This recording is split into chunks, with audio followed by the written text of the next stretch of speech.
Hello, this is Mrs. Murdoch, and this is a review session, a live review session with AP Biology students who are about to take a unit test on Unit 6, which is gene expression and regulation. So this is a review for that.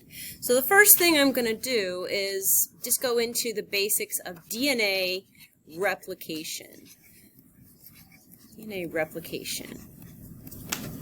Go into that because it's been a while since you guys have looked at that. So let's just quickly go into detail on that.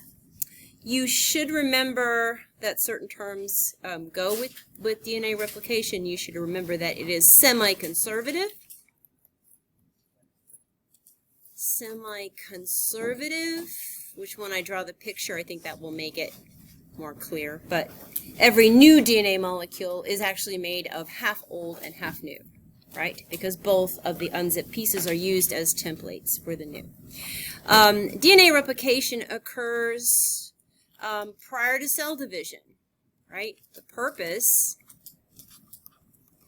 prior to cell division of any kind during the S phase of the cell cycle, and it's the reason why you duplicate the entire genome is because you're planning on the multi-celled organism is getting larger, or you're replacing cells that have died, or you're repairing an area that has been wounded. We learned that, okay? So the entire genome, and that means all of the DNA in the nucleus, is copied. Whole thing. You start at one end, you go all the way to the end, okay?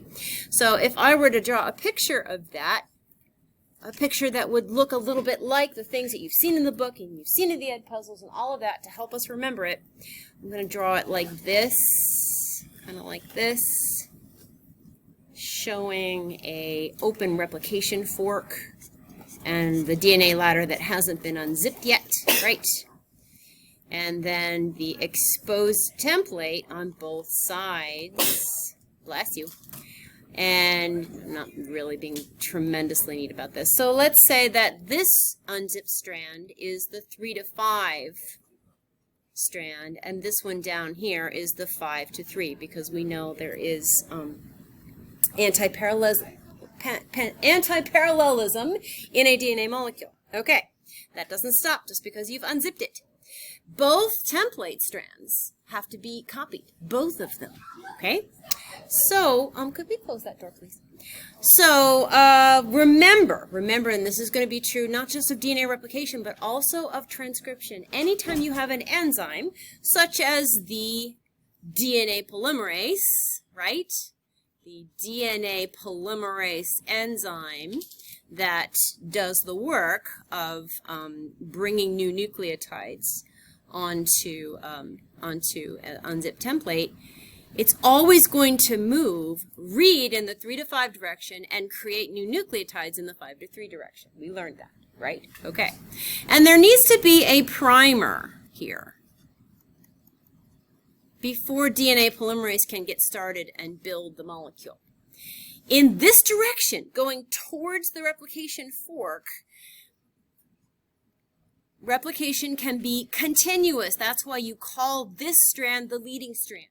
Going towards the fork is continuous. It doesn't have to stop. It can keep going as it unzips and unzips and unzips and unzips backwards. That DNA polymerase can just go, go, go, right? Okay. Not so the other side. The other side, remember, the DNA poly is still there, but it has to do it in chunks. Here's the DNA poly enzyme. It has to move this way, right? Which is in a 3 to 5 direction. But then it gets to the last primer that was made and it has to stop. And then there's a primer behind it and it has to go back over here and start again. And this one also had something that started again. So there's these pieces that are called Okazaki fragments, and you should remember that from your reading. And that is why this, because it has to keep backstitching and backstitching and backstitching, going back to the fork and going a little bit and back to the fork and going a little bit and go, you see what it's doing? That's why this is called the lagging strand.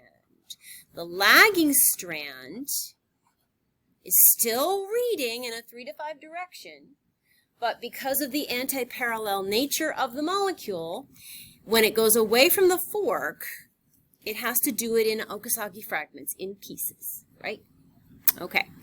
Just to remind you also that there are other enzymes involved in this. I'm just going to make sure that we remember that. The enzyme that's doing the unzipping is called helicase, and you should know that. That's a good one to know. There is an enzyme right behind it that just keeps the ladder untwisted to make unzipping easier, and that's called topoisomerase.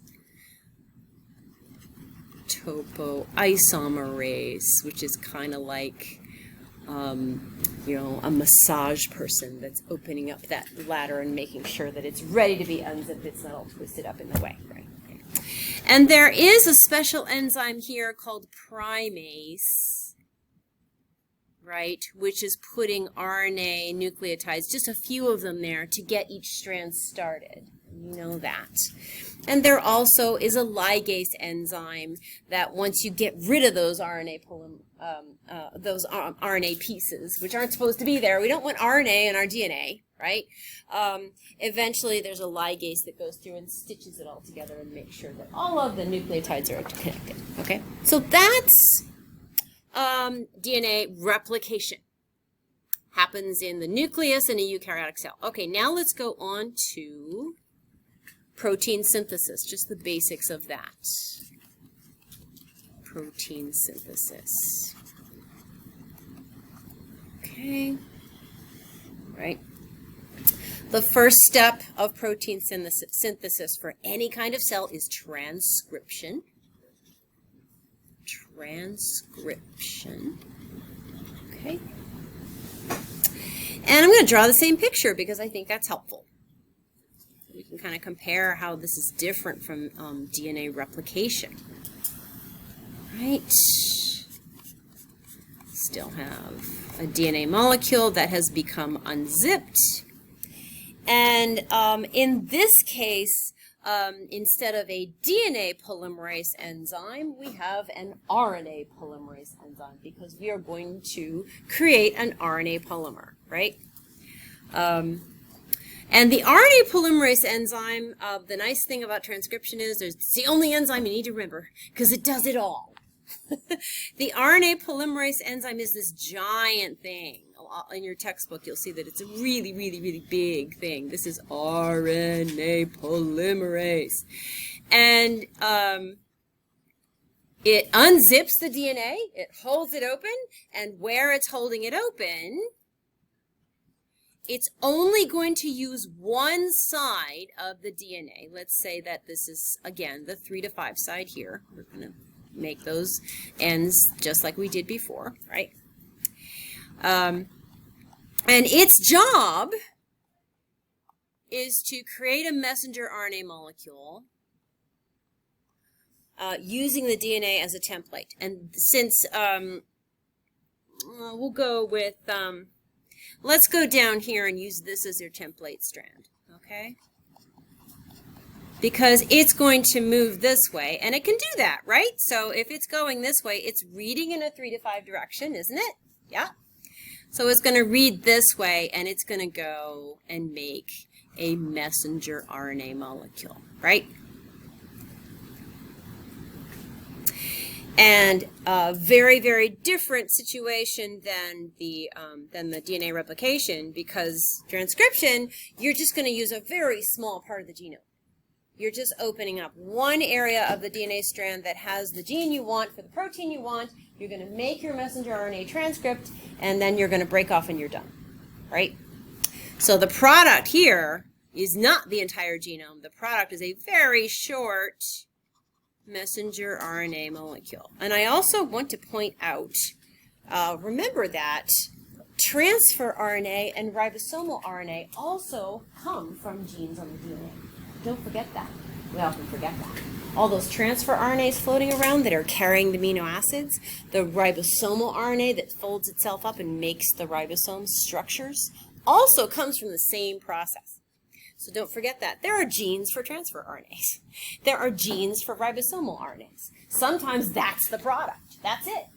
Don't need to do anymore. But most genes are for proteins, so we go on to proteins. Okay. All right. So that's transcription. I'm not going to go into detail on the whole eukaryotic editing and stuff. We're not doing that here. I'm just doing the basics here. But there's the product. This is going to happen in the nucleus also of a eukaryotic cell. Of a eukaryotic cell, not a prokaryote, because they don't have them, right? Okay. And now we're going to go and find a ribosome, and that's the second step, which is translation. Translation. Okay. So with translation, we're going to find a ribosome, which often kind of looks like that, has a two-part thing there. I'm going to make this a little bit rough, forgive me. Here's that messenger RNA molecule there. There it is. Okay, this is the ribosome, just like you did on your foldables, so you know what that is. And you have transfer RNAs, right, that have anticodons on them. Anticodons, right, at one end. Right, so you have like a ACG down there, and that would be an anticodon. And then up here in a different place, you have the amino acid that goes with that anticodon, right? And those anticodons are going to go and find the codons, right, that are on the messenger RNA, right? So let's say UGC, there. So this will match up with that, right? And the amino acid chain will form as those transfer RNAs deposit their amino acids one by one, and that's what translation is, right? Anticodon meeting up with the codons on the messenger RNA.